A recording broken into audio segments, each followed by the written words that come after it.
Hello world viewers, what's up? I hope all you are doing well and your news and yours are also doing well. First of all, I convey my best regards and heartful thanks to all of you those who are watching my videos. Today notice I right? Anyhow, in the last video in Doppler effect videos, I promise you that I will give you the time dilation factors after it, how the derivation comes from, and we will know what is time dilation and what are the scenario to be time dilated, right? So in this video we are going to discuss about time dilation. Okay, so before going to the time dilation, we have to first know what is time. So in our day-to-day life, everything's happening, like we are always seeing our watch, what is the time, what was the time, please take me time, yeah, right? So like that, in everyday video, time plays a major role in our side, right? So what is time? In our physics language, time is nothing that is a physical quantity, right? There are 7 fundamental physical quantities, we all know it, right? That is mass, length, time, thermodynamic temperature, right? The amount of electric current, amount of substance, then luminous intensity, and its SI unit is kg, it's meter, we all know, it's second, it is Kelvin, right? It is ampere, okay, and it is mole, it is candela. So why I am discussing about 7 fundamental quantities, right? This is 7 fundamental quantities in physics. This is the basics, fundamental quantities. So fundamental quantities means it is the basics, right? So the mass, the length, the time, the temperature, the electric current, the amount of substance, the luminous intensity, whatever. So like that, time is just a physical quantity. Don't give any kind of scenarios that it is extraordinary things happening or what's happening, or what is that, what is not. And we all know what is physics. It is about clearly study the what are the nature's laws, right? How the nature is working on it, what are the function, what are the mechanism, we are reading about it, right? Like that, we are also studying about time, right? So what is a time? Time is a physical quantity at first point, right? So its SI unit is second, its SI unit is second, okay? So how we can a time is absolute or subjective? This is a very big question in the physical world when the Newton era, right? So when it is the question that time is absolute or it is subjective, very much difficult, yeah?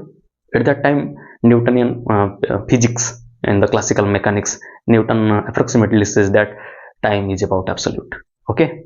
When the Einstein era come, right, then he tell that no, yeah, why you are saying that time is absolute? No, nothing is absolute in the universe at first stage, right? Whatever the constants are there is something fluctuations in there, right? Nothing is constant. So at that point, Einstein says no, this is also not absolute in every case. When the speed of that object is very near to the speed of the light, that is c, okay, that is c, that's equal to 3 multiplied with 10 raised to power meter per second, okay? So if the speed of the object is very close to the speed of the light, then time also dilated. Time dilated means the scenarios, the actual time, and when the body is in the motion, right? Then there is big difference in that. So today we are going to broadly discuss about the what is time dilation, and also we are going to the mathematical expression, that is T is equal to T0 1 minus v square upon c square root over. We all know it. This is time dilation formula, but today we are going to derive this also, right?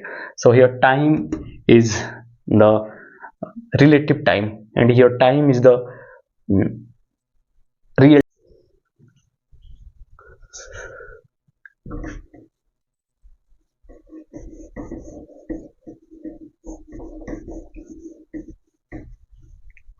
Okay, before going to describing about what is time dilation, there is two special theory of relativity postulates which is given by Albert Einstein. There are two postulates. First postulate is that physical laws are same in all inertial frame of reference. In all inertial frame of reference. What is inertial frame of reference? So inertial frame of reference means when a frame is moving in a constant velocity. It may be 5 meter per second, 5 kilometer per hour, whatever, but it is a fixed number. When the velocity is constant or it is in the rest, then it's called the inertial frame of reference. Now all the physical laws in the universe are equal in every inertial frame of reference. It is the first postulate of special theory of relativity. Then the second postulate is that the speed of light is constant. The speed of light is constant. So these are the scenarios actually how Michelson-Morley experiment is also there, how speed of light is constant. What are the scenarios we will know about in next videos, right? So don't to be confused about these kind of things. Speed of light is constant or variable or whatever the things, right? So these are the two postulates. So in this video we are going to see how and another is S frame. This is the S frame and this is the S frame, right? In the S frame I am sitting here, Sudipta is sitting here, right? I'm sitting here and someone is flying on the rocket. In the previous video, you know who is that? That is Albert Einstein. He is flying on the rocket to see every kind of scenarios. What happening, you know. So this is me and this is Albert Einstein. This Albert Einstein, the crazy hair should be there, right? So he's moving with a rocket that is just frame and he's moving in the v velocity. That is also the inertial frame of reference. Okay, so this is the S frame and this rocket is the S dash frame. So what happens here? There is a clock, there is a light clock, you know, there is a light clock. Okay, so there is also a light clock fitted inside the rocket. Okay, fitted inside the rocket. So the light clock is like there is a plane mirror upper side and there is also a plane mirror upper side and there is a photon moving it and also there is a clock fixed in it. The photon is ups and down, the same scenario styles. A light clock also fitted in this rocket. So what are the what are the differences happens after some times? You can see that the time is compressed here. The time is dilated here due to it is moving in very closer to the speed of the light. It is about 80% of the c. 80% of c. That means it is approximately nearly to the speed of light. That's why the time dilated here, right? Because he is moving in the rocket and he gets such kind of speed. That's why he get time dilated there. So how these kind of scenarios happens? We all know what is the mathematical derivations, right? So before that, I am telling about this is something the length. So why the time dilation happens, right?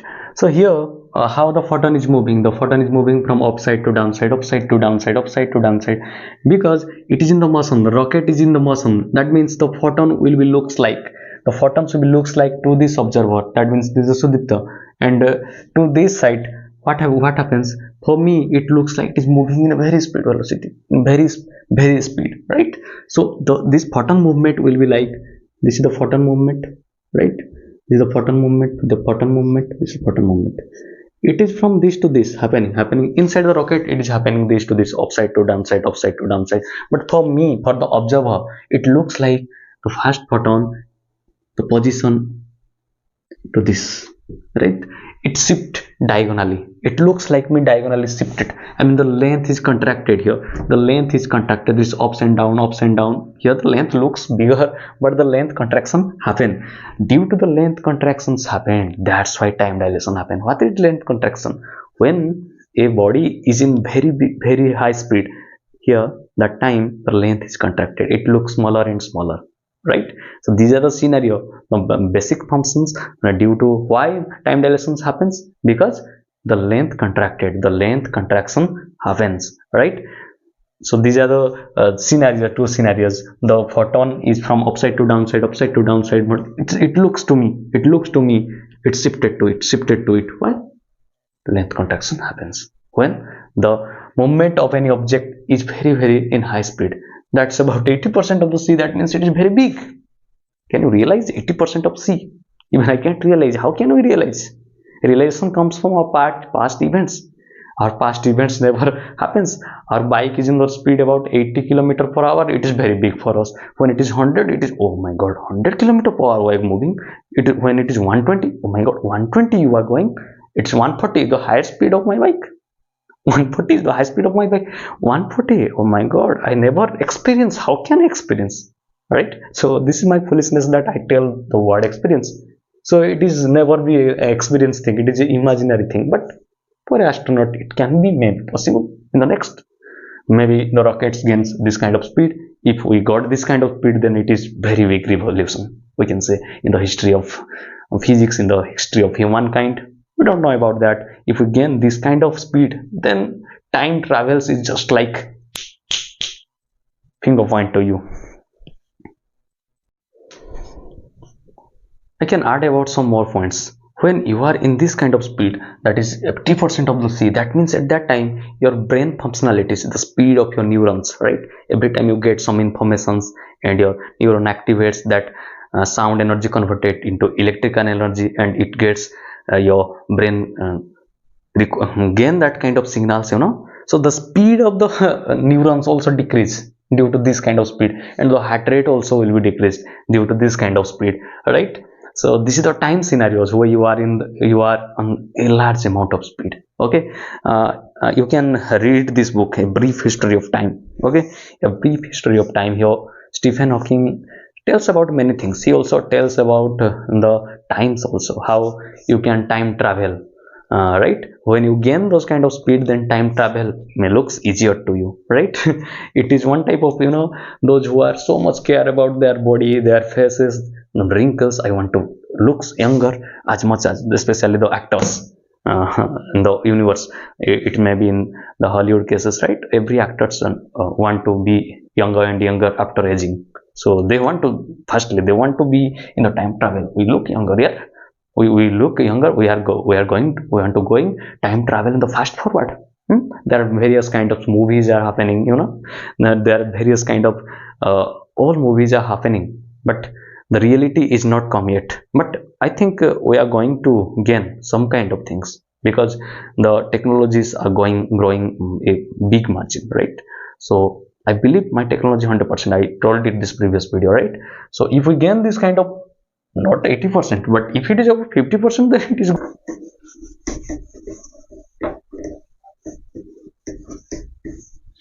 So before going to the mathematical expressions, I think I said there are two frame of reference, that is S frame, right? This is S frame, this is the x-axis, this is the y-axis, and this is the z-axis, right? And this is the origin, we know. And here I am sitting. Yeah, Sudipta is sitting, right? And there is a test frame, that is the rocket. Actually, that's the rocket. I don't want to show. I just want to see you in this graph, right? This is the rocket, which is in the Albert Einstein, here, right?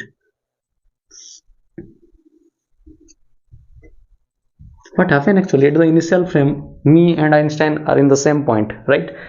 Me and Einstein in the same point, but after some time, due to it is in the motion, that is in the v velocity, that's why he go some transformation happen, right? The transformation happens in the Lorentz transformation. We will know after it, right? In this video I will use Lorentz transformation, some equation, that the fourth equation I will use, and the derivation will be in the next video, right? I just use Lorentz equation in this video for the derivation, right? We'll took that, and the Lorentz derivation will be in the next video. Okay, what happened in the point in O, this is O dash, okay, this is X dash, this is Y dash, this is Z dash, this is the S frame, this is the S dash frame, and it is moving in the v velocity at time t0. When time t is equal to 0, O and O0 at the same point, O and O dash in the same point, me and Einstein in the same point,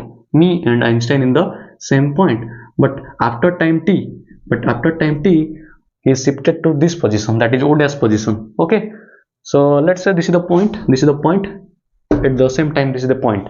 What are the coordinate of it? X, y, z, and other dimension, that is t. Okay, that point there is also another position. The point one coordinate according to the s frame, the point another coordinate according to the s dash frame. What is the another coordinate will be x dash, y dash, then z dash, then t dash. So these are the two coordinates for a single position. Okay, two coordinates for a single position due to the transformation happens, right?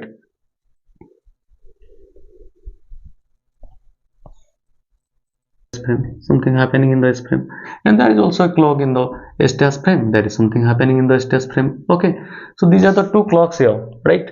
At the times, for example, let's say T0. Here I say T0. There are two events happen in two different times. Two events happen in two different times. Let's say it is T1 and T2, right? So these are the two things happens in the two different time. So what will be T0? It is the difference between them, that is equal to T2 minus T1, that's equal to T0. Okay, let's say this is our first equation. Okay, this is our first equation. In the second factor, that is, let's say T, there two events also happen. Two events means this will be dash, like T is equal to, let's say, T2 dash minus T1 dash. Okay, this is our second equation. Okay, these are the two equations we got from this.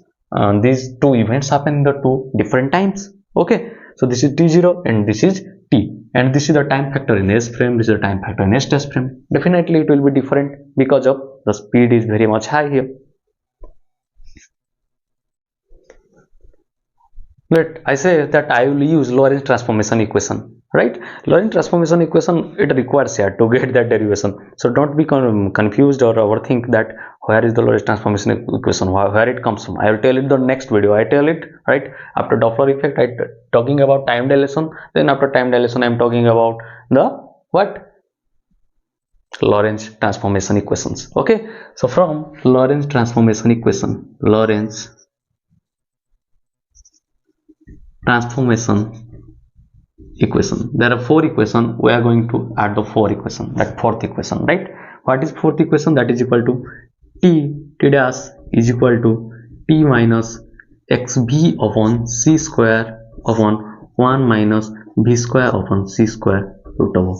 Okay, so this is the Lorentz fourth equation. There are first equation, second equation, third equation, fourth equation. Okay, I'll tell about that. X is the transformation happening on that case from this to this shift. Okay, we'll discuss about Lorentz in the next video. Okay, so here we just use this equation. The t dash is equal to t minus xb upon c square 1 minus b square upon c square root over. So what is t dash and what is t? T dash is the time in the S dash frame and t is the time in the S frame. That's the simple relation. Okay, according to this, what is t2 dash?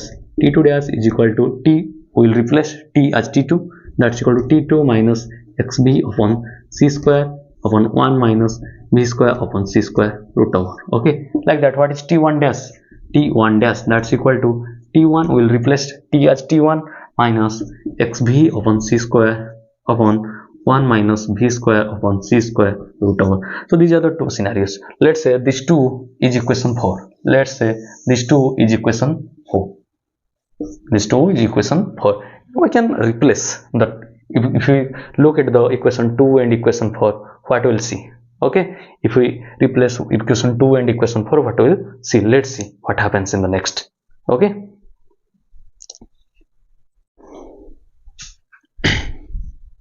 Well, from this, well, the first equation, let's say t dash is equal to t2 dash minus t1 dash. Let's the second equation, let's say this is the third equation, that t dash is equal to t minus xb upon c square 1 minus b square upon c square root over. You know, this is the Lorentz transformation equation. We use it and we will derive it in the next videos, right? So why Lorentz transformation equation happens when the speed of that object is not so much bigger than less than c. It is v is less than c, about some approximate like 80%, 70%, 80%, 90%, 85%, right? And when Galilean transformation also happening, Galilean transformation. So Galilean transformation when happens when V is very, very, very, very smaller than C. It is in the classical mechanics, Galilean transformations happens, right? So in this case, we use Lorentz transformation equation. Okay, from this we get these two equations, right? T2 dash is equal to T1 dash is equal to. We just replace T as T2. We just replace T as T1. Okay, let's say this is the equation 4. Everything is approximately in the end we are, right? We are in the end of getting the equations. That's T is equal to T0 upon 1 minus V square upon C square, right? So here we will observe that when the equation 2 and the equation 4, okay, if we look at the equation 2 and equation 4, just replace equation 4 in the equation 2. What is equation 2? Equation 2 is T dash is equal to T2 dash minus T1 dash. Okay, this is the second equation. Just put the T2 and T1 dash, okay, right, in this equation. What is T2 dash? That's equal to T2 minus xv upon c square upon 1 minus v square upon c square root of, okay, minus T1 dash. What is T1 dash? T1 dash is equal to T1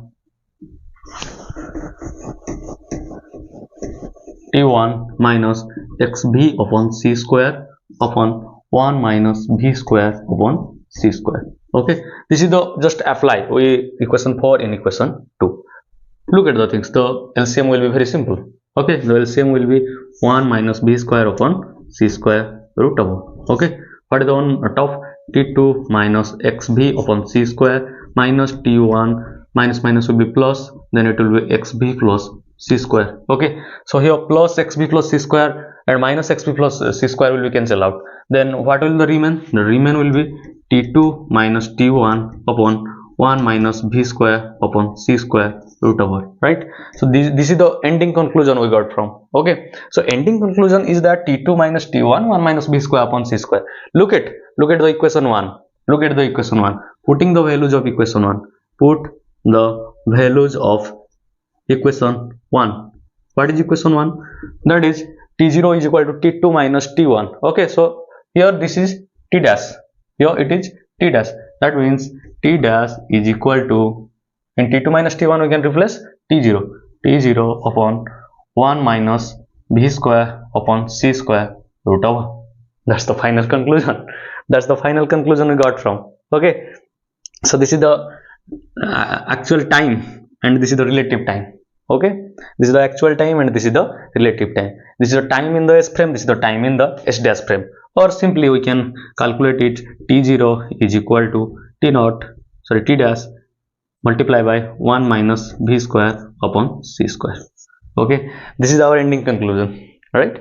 We are efforting from that point to this just to get this. Okay, we use extra point, that is Lorentz transformation equation extra point, and we will derive that Lorentz transformation equation also. And we also know about the relative mass. What is relative mass and what is the expression m is equal to m naught 1 minus v square upon c square. We also derive that in the next videos. Okay, here the things are, if we think in today's life, the speed of light, gaining the speed of the light is impossible one type, approximately impossible. So when the v will be c, what will be the scenario? When the v will be the c, then c square upon c square will be 1. That means 1 minus 1, that's equal to 0. The root over of 0 is equal to 0. That is not, when the denominator is 0, that means the fractions, that means 1 upon 0 is equal to infinity. I mean it is not expressible. Okay, so when the v will be c, we can't calculate the time. It will be undescribable. Okay, then when what happens? So these are the scenario we got from this point. So this is the time factor what we are going to find, right? Using starting, that is equal to t is equal to T0 1 minus v square upon c square root over. This is the relative time, right? When the body is in the motion comparatively to the speed of light, then the time dilated or time contracted. Okay, so in this regarding there are one scientist who go into deep, that I can say Albert Einstein, definitely Albert Einstein. And when the Newton say that time is absolute, at that time Einstein say that time can be relative. Okay, can be relative. At the same time, Stephen Hawking also at that point. This is also great scientist. He write a book about a brief history of time. He's the author here, right? He also tell about a lot of things about time. So definitely you should read. And there is also another book, that is the theory of everything. Okay, if you have ever time how the universe works, right, what are the generation of the universe, you can also find it from this book. So it's I am telling about the calculative work, right? Here there is no calculative work. That is the theoretical physics, simple theoretical physics. You can read and you can understand if you have basics physics, learn basics physics knowledge, right? So here why I'm saying these kind of things, because we need a lot of support to increase the scientific mentality inside our people. So keep supporting these channels, right? If you don't support these kind of channels, then this kind of channels will be collapsed one day. Okay, so it is your responsibility to grow this channel. If you like it, then give a subscribe button also. And if you have any doubt still, I try my best to understand you. If still you have doubt, then you can ask me in the comment box. And if you have any kind of questions, also you can ask me in that comment section. I will definitely answer, right? And spread this video more to more, right? That will be helpful to me, and your previous videos comments gives the motivation to me making this kind of videos, that give me extra boost, right? So I wish those kind of things happens in this video too. That love you given that video, this video also gain that kind of loves. So here I conclude my video by saying thanks you for watching this video.